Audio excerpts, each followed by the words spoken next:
Before this video begins, anything said is an allegation or an opinion unless it's been proven in a court of law or they admit to it on their own social medias. This one hates admitting to things. Now, if you sue me for my opinions or the reporting of allegations, you're a bitch.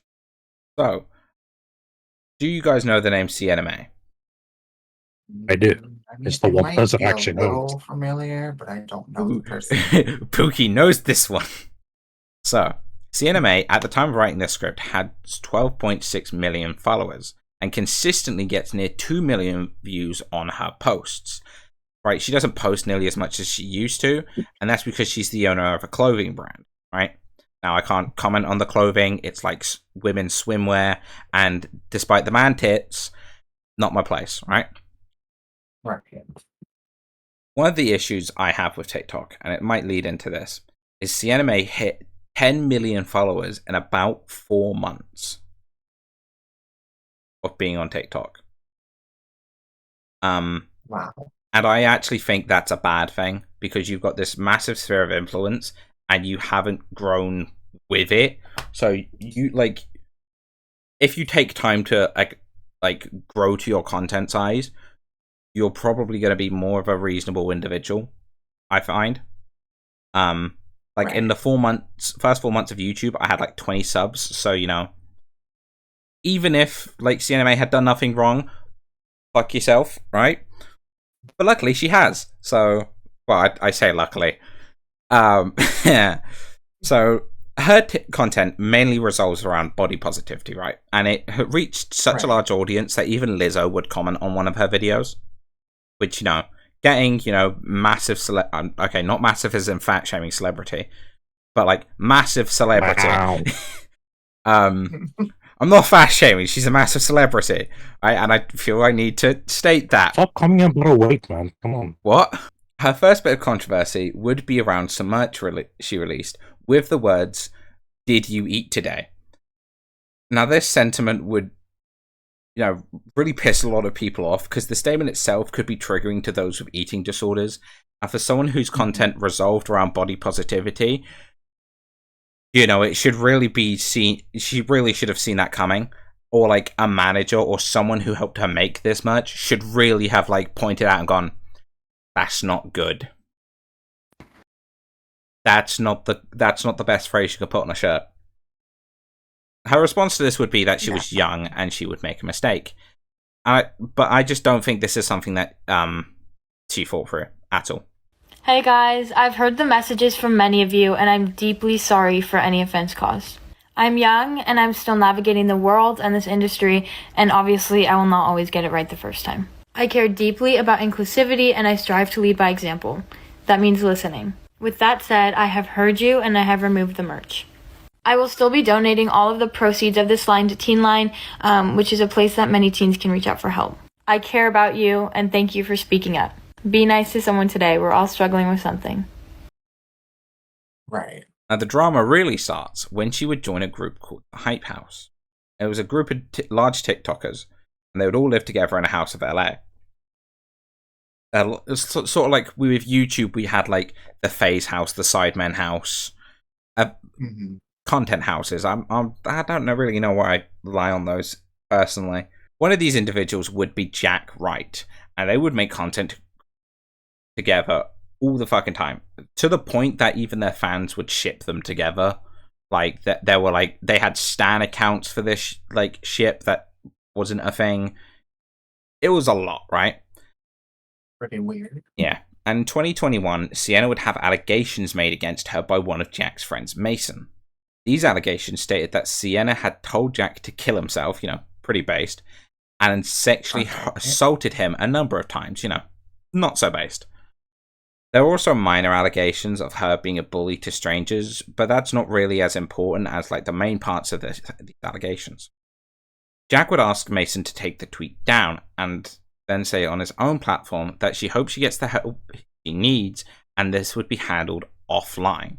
A non-direct way of confirming these allegations, being like, yeah, this happened, but, you know, I want to sort it offline.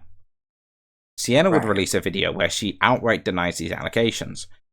In this statement, she would say it wasn't her and it was someone else, and she wasn't even there that night. I unequivocally deny the allegations that I sexually assaulted Jack Wright.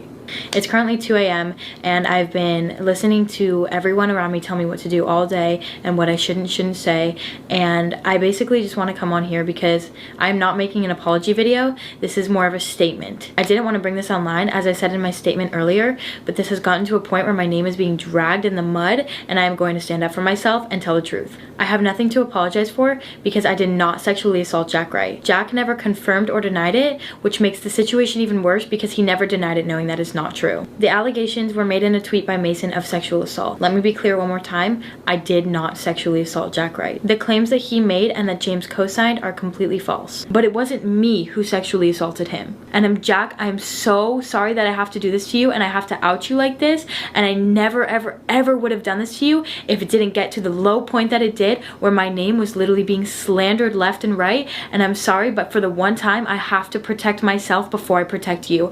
I was trying to be there for the both of us and trying to keep your name and your personal business out of it, but you didn't keep my personal business out of it, knowing damn well that your friends were going to post those tweets.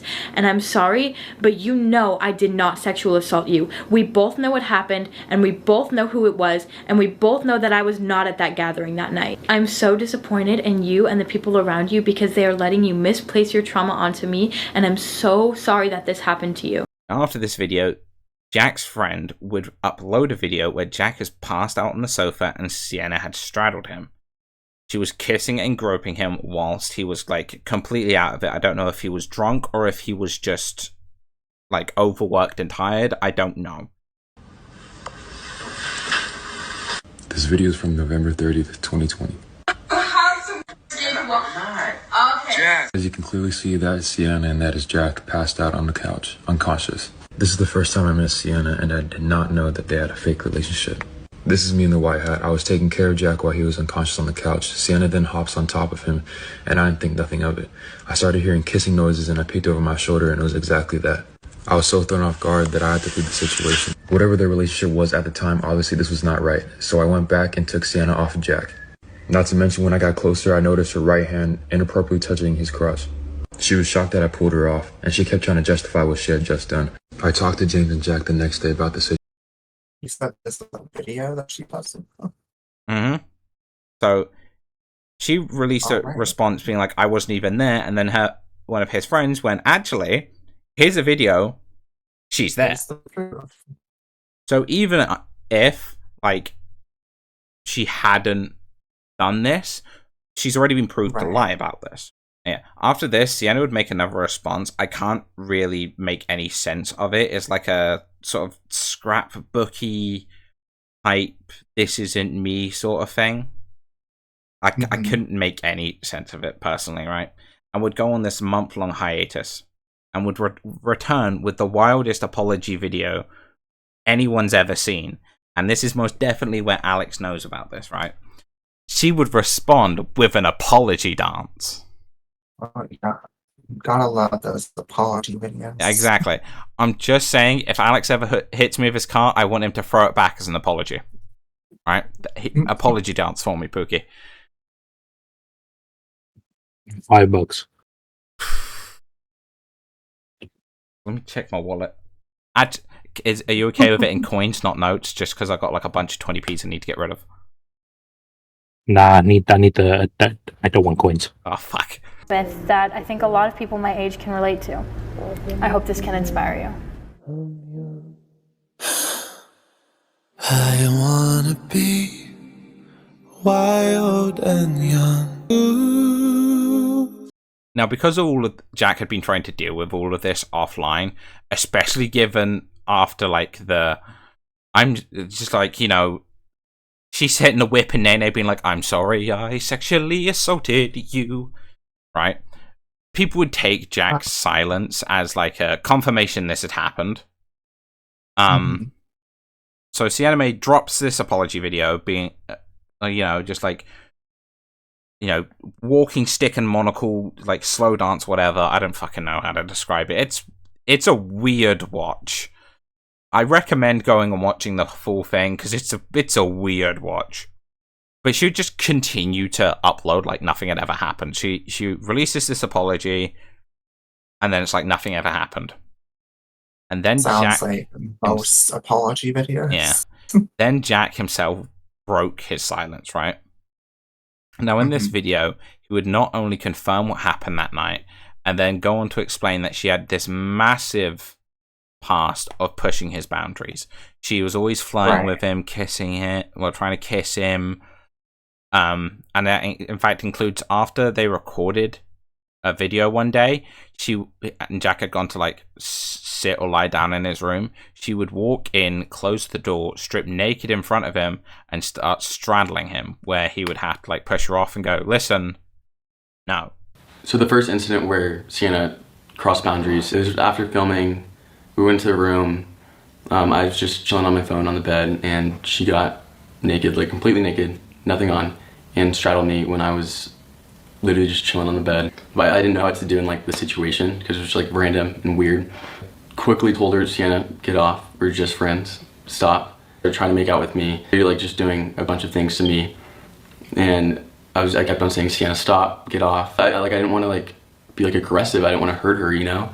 So I pulled her off of me, and it took like a couple of tries because I didn't want to be like too rough. And I went out of the room, and that was like the end of it.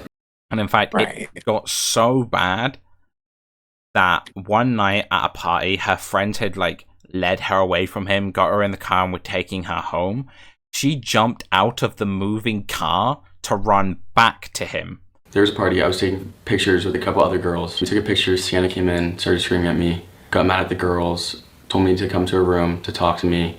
She started screaming at me, and I was like, Sienna, there's no reason for you to be mad when you're getting with other guys in LA. I can't just take a simple picture with a couple girls. That's when she pulled me in and grabbed me and tried to make out with me, and I got pissed and told her to leave. I wanted to stay at the party, and she kind of had already been yelling at every single person in the party. So two friends wanted to take her home, and while the car was moving, she jumped out of the car, rolled, and said, I have to get back to Jack.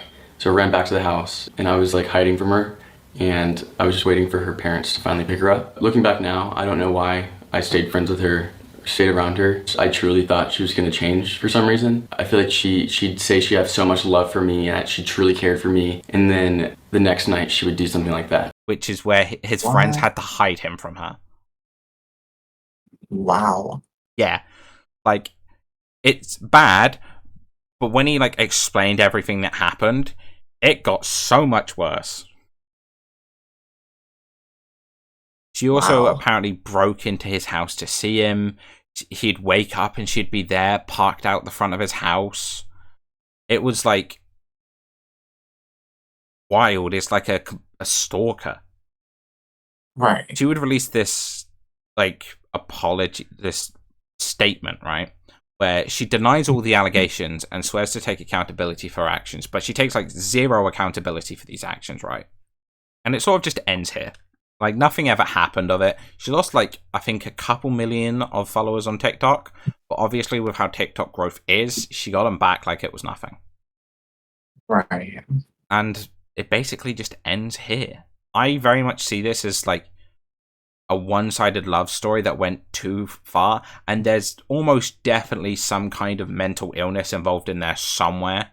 Like, I've watched animes where people are obsessed with someone enough to jump out of a moving car, and it never ends well. Yeah. So that being said, where are we putting Little Miss Apology Dance? I was gonna say A because like there's no minor stuff involved from what I remember. So I wouldn't exactly put it up as high as S tier. I am still thinking S tier because there are varying degrees of sexual harassment and arguably sexual assault. Yeah. Also, maybe at the back of S tier. Back end of S tier, and she might probably stay there, like at the very end of S tier, no matter who else we add to the list. But right. I think she also gets bonus points for being truly iconic with the, apology dance. Yeah. Any rebukes, Alex? Yeah, I agree with that. Alright. Well, if you have enjoyed this video, don't forget to like and subscribe. In the next one, we're going to be discussing Leslie Clark, who's fucking disgusting, but not like... Actually, no. Ignore that. Just wait till the next video. She's just disgusting. Yeah, she does look familiar, though.